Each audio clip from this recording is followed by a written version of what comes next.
জাকির নায়েকের ব্যাপারে অনেক প্রশ্ন আপনারা করছেন। উনি আসলে কম্পারেটিভ রিলিজিয়ান, তুলনামূলক ধর্মতত্ত্বের একজন স্পেশালিস্ট, এবং ওনার আলোচনাগুলো শুনলে আসলে অবাক লাগে। আল্লাহ ওনাকে খুব শার্প একটা মেমোরি দিয়েছেন। তাই কোরআনের কোথায় কোন চ্যাপ্টারে কোন ভার্সে কি আছে, বাইবেলের কোন চ্যাপ্টারে কি আছে, ত্রিপিটকের কোন ভার্সে কি আছে, মহাভারতের ব্যবস্থার কোথায় কি আছে, সব উনি বলতে পারেন। খ্রিস্ট ধর্মের কোনো পণ্ডিত বসে থাকলে ফাদাররাও চুপ করে ওনার সামনে বসে থাকে, হিন্দু ধর্মের গুরুরাও চুপ করে বসে থাকে। মানে অন্যান্য ধর্মের ব্যাপারে এতটা তার দখল। তো উনি তো আমাদের পুরো মুসলিম উম্মার জন্য একটা অহংকার যে উনি ইসলামের বাস্তবতাকে, ইসলাম যে একটা ইউনিভার্সাল রিলিজিয়ান, ধর্ম, এটাকে গোটা বিশ্বের সামনে উনি তুলে ধরেছেন। মালয়েশিয়াতে উনি আসে, আমাদের সাথে দেখা হয়, আরব বিশ্বে যায়, ইউরোপে যায়, আফ্রিকাতে যায়, এবং এক একটা গ্যাদারিংয়ে ওনার, মালয়েশিয়াতে যখন এসেছিল, লক্ষ লক্ষ লোকের জামায়াত হয়। তো এটা কিন্তু আমাদের জন্য একটা প্লাস পয়েন্ট। ওনার মাধ্যমে অনেক হাজার হাজার অমুসলিমরা মুসলমান হচ্ছে, আপনি সেটা দেখেন। এখন তিনি, ওনার যদি কোনো বিষয় আপনার কাছে অপছন্দ হয়, উনি প্যান্ট পরেন, শার্ট পরেন, টাই পরেন, এই বিষয়ে যদি আপনার অপছন্দ হয় তাহলে আপনি জুব্বা পরেন, সমস্যা তো নেই। জাকির নায়েকের বিরুদ্ধে ফতোয়া দিতে দিতে অনেকে কাফের পর্যন্ত বানিয়ে ফেলছে। এই কথা বলেন না কেন? আরে ভাই, সে একটা বাংলা শিক্ষিত মানুষ, সে যতটুকু করছে আপনার দ্বারাই হবে। জাকির নায়েকের ভক্ত বাংলাদেশ না, তামাম পৃথিবীর শিক্ষিত মানুষের 80%। আপনার কথা কয়জন শোনে বলেন?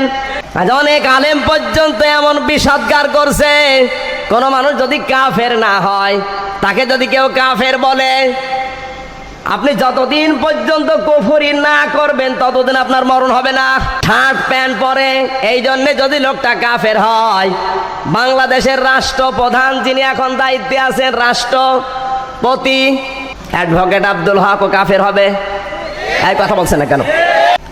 ও শার্ট প্যান্ট পরে যদি কাফের হয়, বাংলাদেশের 80% মানুষ কাফের। কথাগুলো বোঝার চেষ্টা করেন।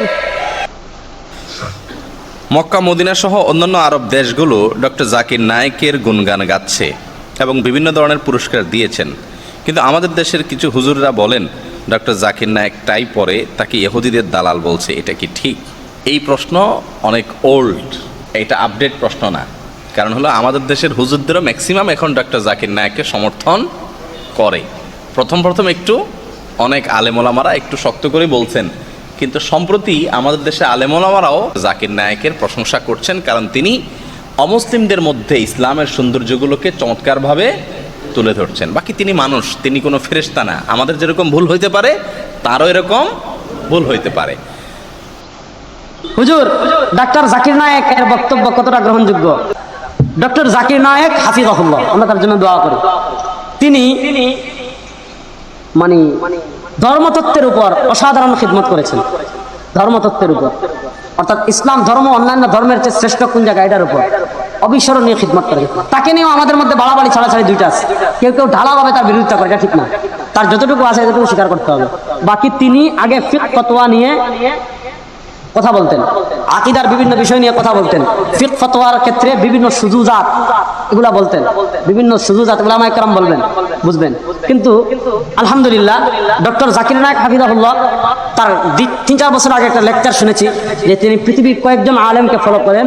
এই একজনের ভিতর একজন হলেন শাইখুল ইসলাম জাস্টিস মুফতি মোহাম্মদ তাকি উসমানী হাফিজাহুল্লাহ। এবং ওনাদের সোহবতের বদৌলতে আলহামদুলিল্লাহ মাযহাব সম্পর্কে তার আগের যে বক্তব্য ছিল, তিনি সেই বক্তব্য আলহামদুলিল্লাহ এত সুন্দর করে দিয়েছেন। এবং সম্প্রতি আমরা দেখেছেন সৌদি আরবে তাবলিগ নিষিদ্ধ করেছে, দেখেন নাই? তাবলিগ নিষিদ্ধ করার পরও ডক্টর জাকির নায়েক খুব সুন্দর বক্তব্য দিয়েছেন, যেটা সৌদি আরবের ভুল বোঝানো হয়েছে। তাবলিগ এটা মুবারক কাজ, এটা নিষিদ্ধ করার কোনো দরকার নাই। আমরা তার এই অবস্থার উপর আমরা তাকে স্বাগত জানাই, কারণ মাসাইল দেওয়ার কাজ ফকিহ। তিনি তুলনামূলক ধর্মতত্ত্বের উপর যতটুকু কাজ করবেন আমরা তাকে সাপোর্ট করব। এবং আলহামদুলিল্লাহ উলামা ইকরামের সোহবতের বদৌলতে এখন তিনি ফতোয়া দিচ্ছেন না। আমরা আশা করি যে তিনি এই সমস্ত ফুরুআত মাসআলা বলে সাধারণ মুসলমানদের ভিতরে এগুলা নিয়ে মানে অস্থিরতা তৈরি যাতে না হয়, এটা না করে তিনি কি করবেন, তুলনামূলক ধর্মতত্ত্বের উপর কি করবেন, আলোচনা করবেন। আমাদের বাংলাদেশের কিছু মানুষ ছিল ডক্টর জাকির নায়েক সাহেবের পিস টিভির উপর ভিত্তি করে বেশ ফিতনা সৃষ্টি করেছিল।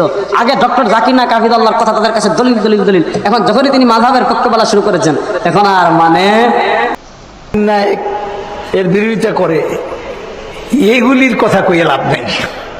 জাকির নায়েক হলো আয়াতুম মিন আয়াতিল্লাহ, এটা আল্লাহর নিদর্শন এই পৃথিবীর বুকে। কারণ তারে আল্লাহ যে কি দিছে সুবহানাল্লাহ। জাকির নায়েক আর আমি সৌদি আরবে একটা কমিটির সদস্য, উনিও আমি বছরে একবার দেখা হয় ওখানে, কিন্তু এইটার উপরে আরেকটা কমিটি আছে, ওটার আমি সদস্য, উনি কিন্তু সেটার না। ওখানে হইল সুদাইস হারামাইনের, আমি মুফতি, সৌদি আরবের গ্র্যান্ড মুফতি, ওই হারামাইনের ওই বাইতুল মাকদাসের ইমাম, এই ধরনের কিছু লোকরা সর্বোচ্চ কমিটিতে, আমি দুটো কমিটিতে আছি। তো জাকির নায়েক উনি ওনার স্পেশালিটি কি?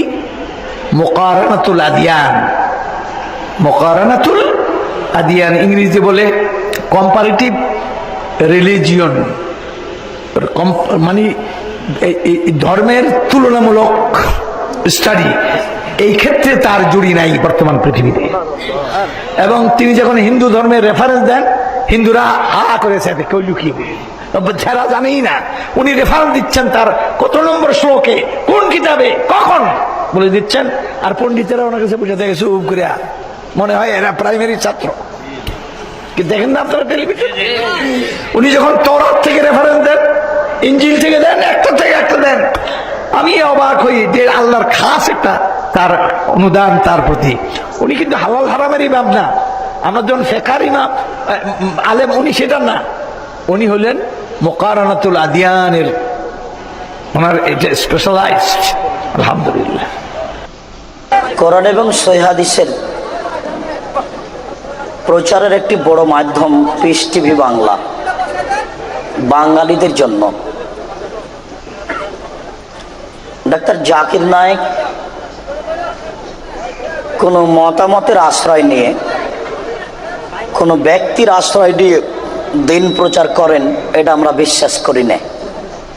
তিনি তার বিদ্যা প্রকাশ করেই হাদিস নাম্বার বলে, পৃষ্ঠা নাম্বার বলে দিন প্রচার করেন। অতএব তিনি দিনের ক্ষতি করছেন, এই কথাটা তার উপরে অপবাদ। যারা বুজুর্গানে দিনের দোহাই দিয়ে ধর্ম চালাই, তারাই ভালো হলো, আর যারা নবীর হাদিস নাম্বার বলে ধর্ম প্রচার করে, তারাই খারাপ হলো। এ তো চাঁপাইনবাবগঞ্জের ভাষাতে কানাকে হাইকোর্ট দেখানো। জাকির নায়েক সম্পর্কে সঠিক তথ্য দিন, তিনি কি সঠিক না বেঠিক? আমাদের ধারণা হলো সঠিক মানে পয়গম্বর, আর বেঠিক মানে ইবলিস, এই তো, এটাই হলো ভুল। কেউ 100% সঠিক বা বেঠিক নয়।